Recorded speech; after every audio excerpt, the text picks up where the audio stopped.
I'm Brian Milligan, and this is The Daily Thread, helping you find the thread of God's presence in your everyday life. The Bible is full of verses and phrases that give me hope, but maybe the most encouraging phrase is also the shortest, but God. In Ephesians, Paul writes, "But God, being rich in mercy because of his great love with which he loved us, even though we were dead in offenses, made us alive together with Christ. By grace you are saved." Whenever I read this passage, I am reminded how desperate our situation is without the compassion and mercy of God. Those two words, but God, change everything. They're the difference between death and life, despair and hope, condemnation and redemption. When you see the phrase, "but God," in Scripture, you're witnessing a divine interruption. To the left of those words, things are bleak. Humans behaving badly, disobeying, and rebelling. There's hopelessness and death. But to the right of those words, we see God stepping in and bringing hope, light, and life. God intervenes and takes our stories that are seemingly headed for a sad ending and turns them into stories of compassion and mercy. There are stories like this all over the Bible. After their father died, Joseph's brothers were afraid of how he would treat them after they sold him into slavery when he was young. Instead, he says in Genesis chapter 50, "As for you, you meant to harm me, but God intended it for a good purpose, so he could preserve the lives of many people, as you can see this day." God was working redemption even through the mess that was Joseph's family.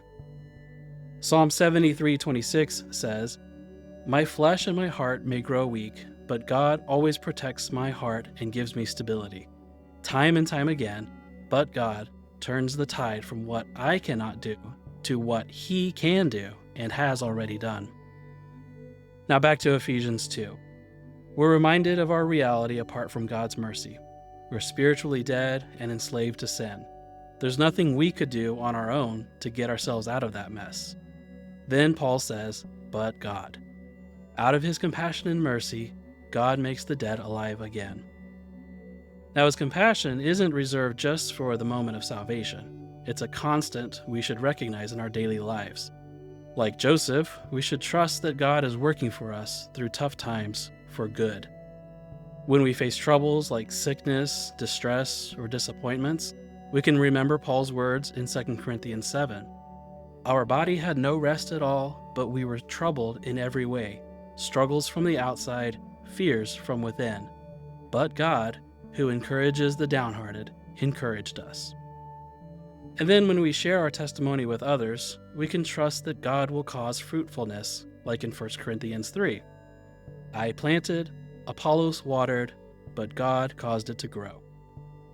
And when we witness healing in ourselves or others, we can remember Paul's words about Epaphroditus. In fact, he became so ill that he nearly died, but God showed mercy to him. So when you encounter the words "but God" in Scripture, don't rush past them. They are the heart of the gospel and hope for our everyday lives. We may fail, but God never does. Have you experienced a "but God" moment in your life?